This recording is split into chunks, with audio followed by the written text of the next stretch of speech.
Arizona football is coming off of a heartbreaker. They dropped their game to USC Saturday in triple overtime, 43-41.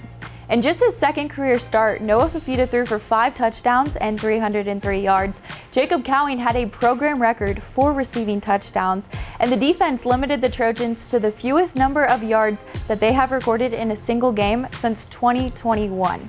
Leading the Wildcat defense was defensive captain Treydan Stukes with 6 total tackles. Treydan joins us now on this episode of the Wildcat Rundown.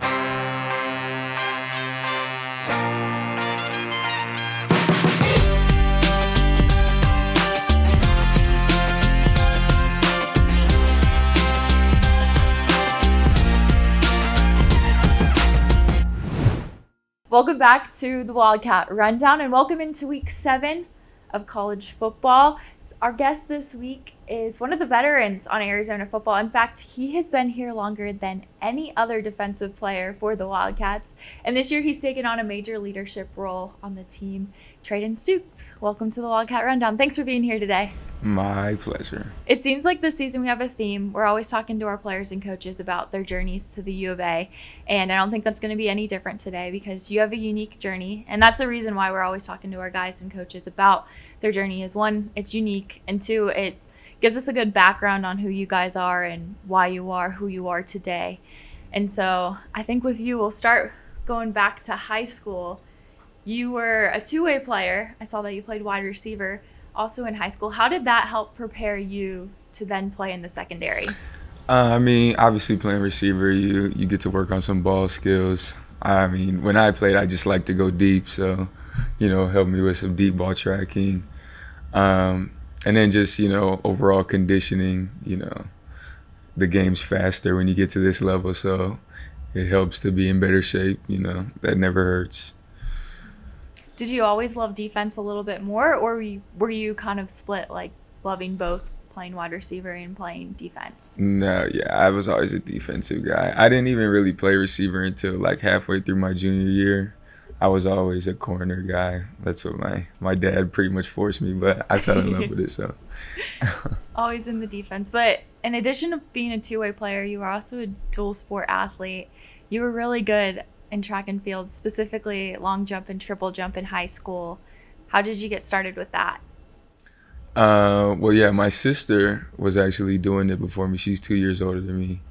And then so when I got to high school, I was just gonna long jump. I didn't even know what triple jump was.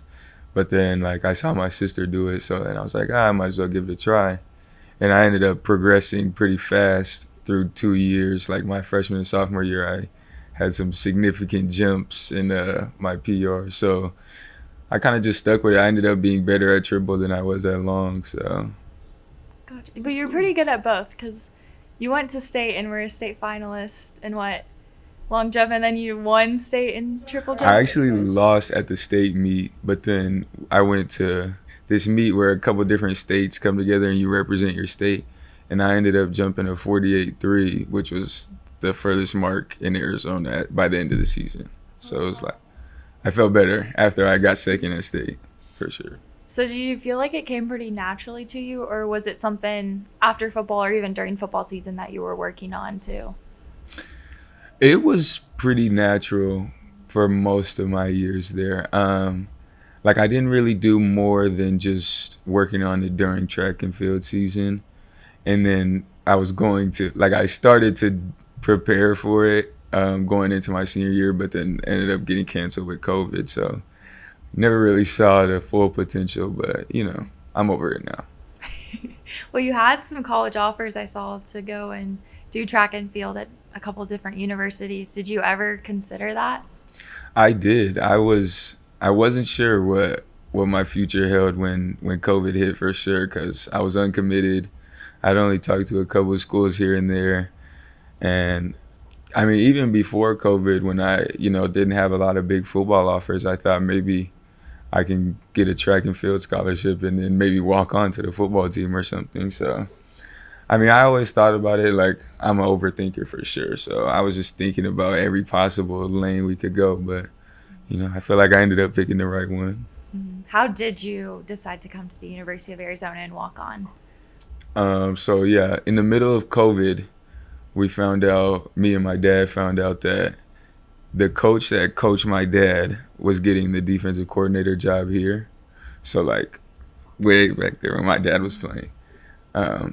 And yeah, he knew that I wasn't committed anywhere, and my dad reached out and he ended up saying like we could get you a walk-on spot. Like we were obviously out of scholarships. It's almost August, so we could get you a walk-on spot. So that's pretty much what brought me here. And then, I think it all turned out for the best, where it is now. So.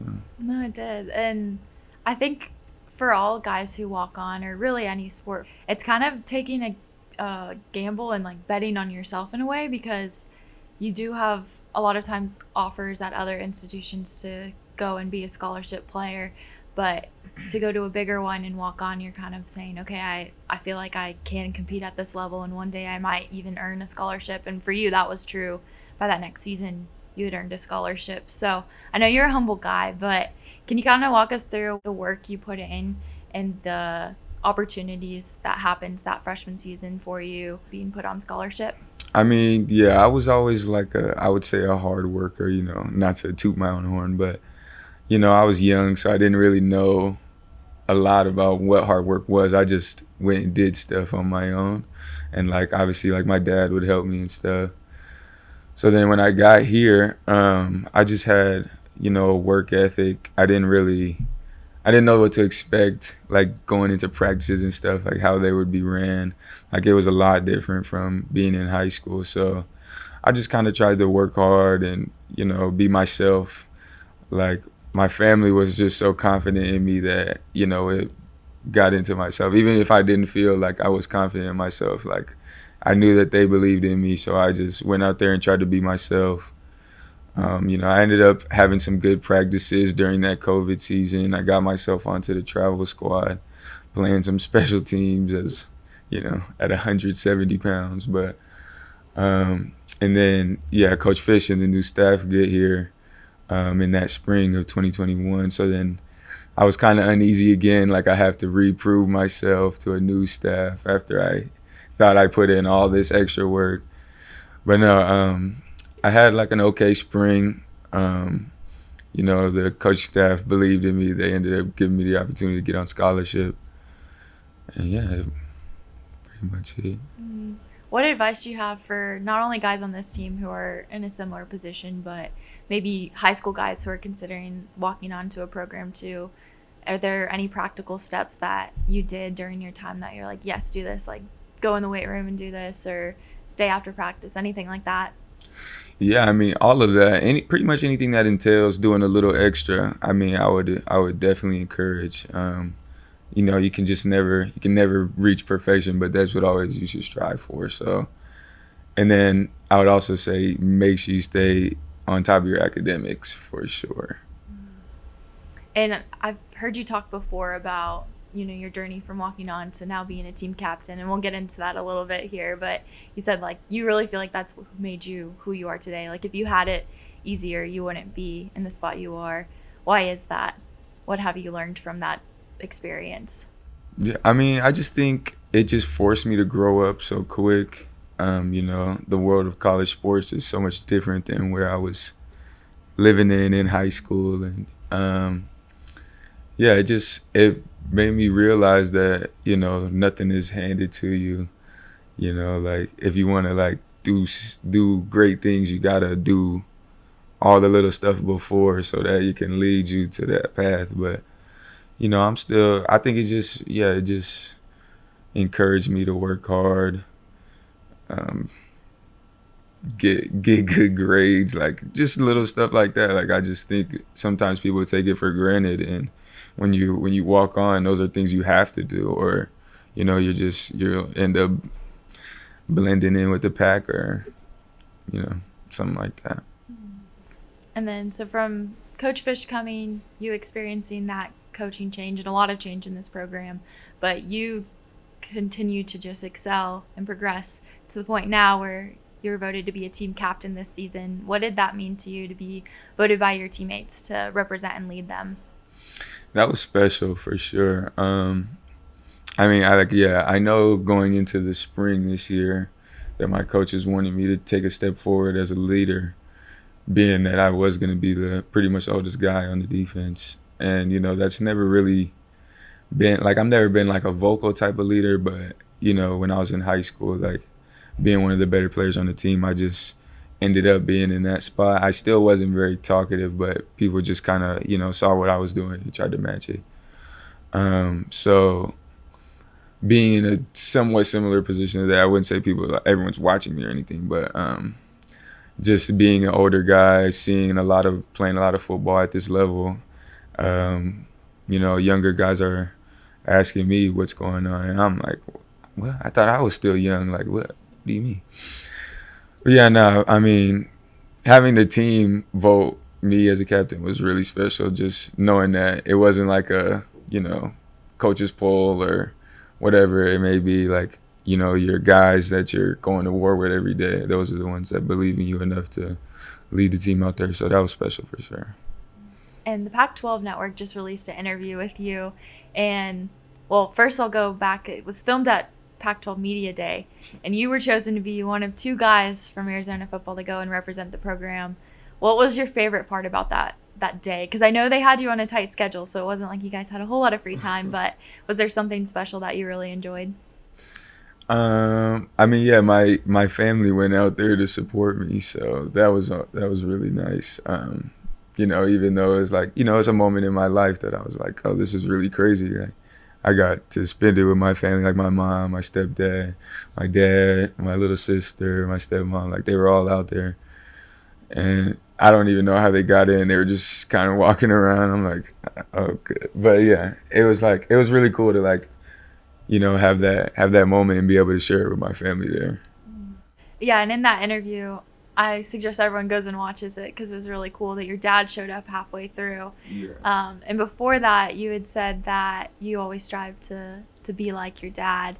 So what is your relationship like with him? I mean, yeah, he just, from a young age, he was always telling me that I got to be better than him. He set all the marks. Like, yeah, he made me a corner first, and then he told me that he ran a 4.3, 4.40 and jumped a 36, I think, on his vert test. So I'm like, those are always my numbers to beat as I was growing up. But yeah, no, I think he was just, my first coach, my dad. How that goes, you kind of beef with your dad for a while once you get into those teenage years, like, leave me alone, like, can we talk about something else? But it always works out in the long run. I mean, not always. It worked out for me in the long run because now we have a great relationship. He just is my dad now instead of my coach. So, we bond over football for sure. But And he played college football. So going back to your freshman year when you were headed off to come here, what was the best piece of advice that he gave you? It was just like he told me to just believe in myself, because that was always my problem. I had a relatively pressing confidence issue. I would just, like, not that I was not confident, I just, I wasn't really sure if I was going to fit in here. Like, this is a Division I school, like, this is the highest level of football. So I'm like, I just don't know what to expect. But, he just told me to be myself and just believe in myself, because I've got the ability to make it at this level. So, just trusting his word, because, he's been right so many times. So I just trusted what he said, and it helped me out. Okay, we'll jump into some fan questions now. The first one comes from Jacob, and he says, being from Millennium High School, how does it feel to represent your home state?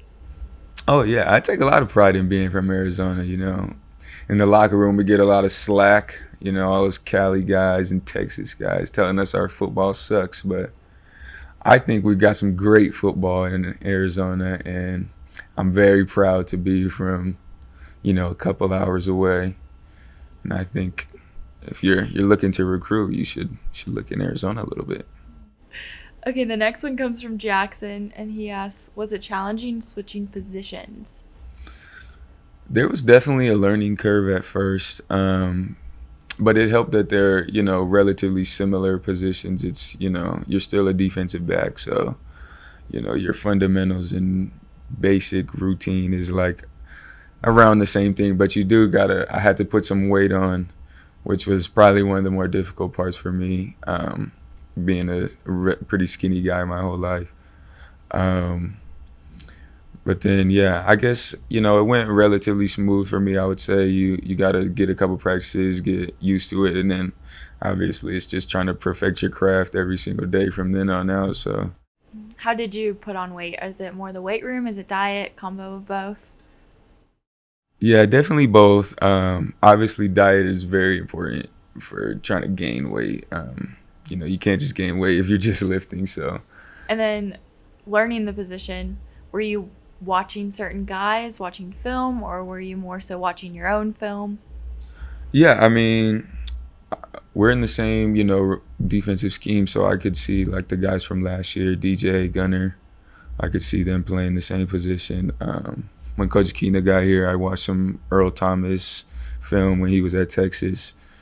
He got to play in this position for a couple, I don't know how long, but so watching a little bit of film, and then obviously just doing it myself. Once the spring got here, those two things kind of work together. Okay, another question comes from Nicole, and she asks, what's the best part of the U of A? The best part of the U of A? I mean, for me, it all revolves around sports, so I would just say my teammates, like the relationships I've got to build. I think I've made some lifelong friends, just being a part of the football team. A couple of my teammates, a couple of guys that aren't here anymore, but I still would consider lifelong friends. That's for me. I don't know. And then another question is, why did you pick number 2 this year? Number 2 has always been my family's number. Like my dad wore number 2 when he played. So even when I was young, I just before I really had a choice, I was in number 2. So, it just grew on me. And I haven't had the opportunity to wear it since I was a freshman in high school. So getting it back this late in my college career, I was that's actually kind of cool. Yeah, kind of full circle in a way. Yeah, all the way from being a freshman in high school wearing number 2, not knowing anything, and to where I am now. And then the last question we'll end with is a fun one. Favorite place to vacation? To vacation? I haven't been on a lot of vacations, but me and my family did go to Hawaii. And yeah, that is as nice as it gets right there, I think. I haven't been a lot of other places, but it was so nice. We got to zip line. We went swimming and all this stuff. We saw turtles and dolphins, just crazy stuff. But yeah, I would definitely recommend whenever, definitely would recommend Hawaii if you get a chance. Yeah, it's a bucket list item for me. Well, thank you so much for being on this episode of the Wildcat Rundown. Really appreciate it and love getting to know you better and just more about your journey. So thank you, Treydan. Thank you.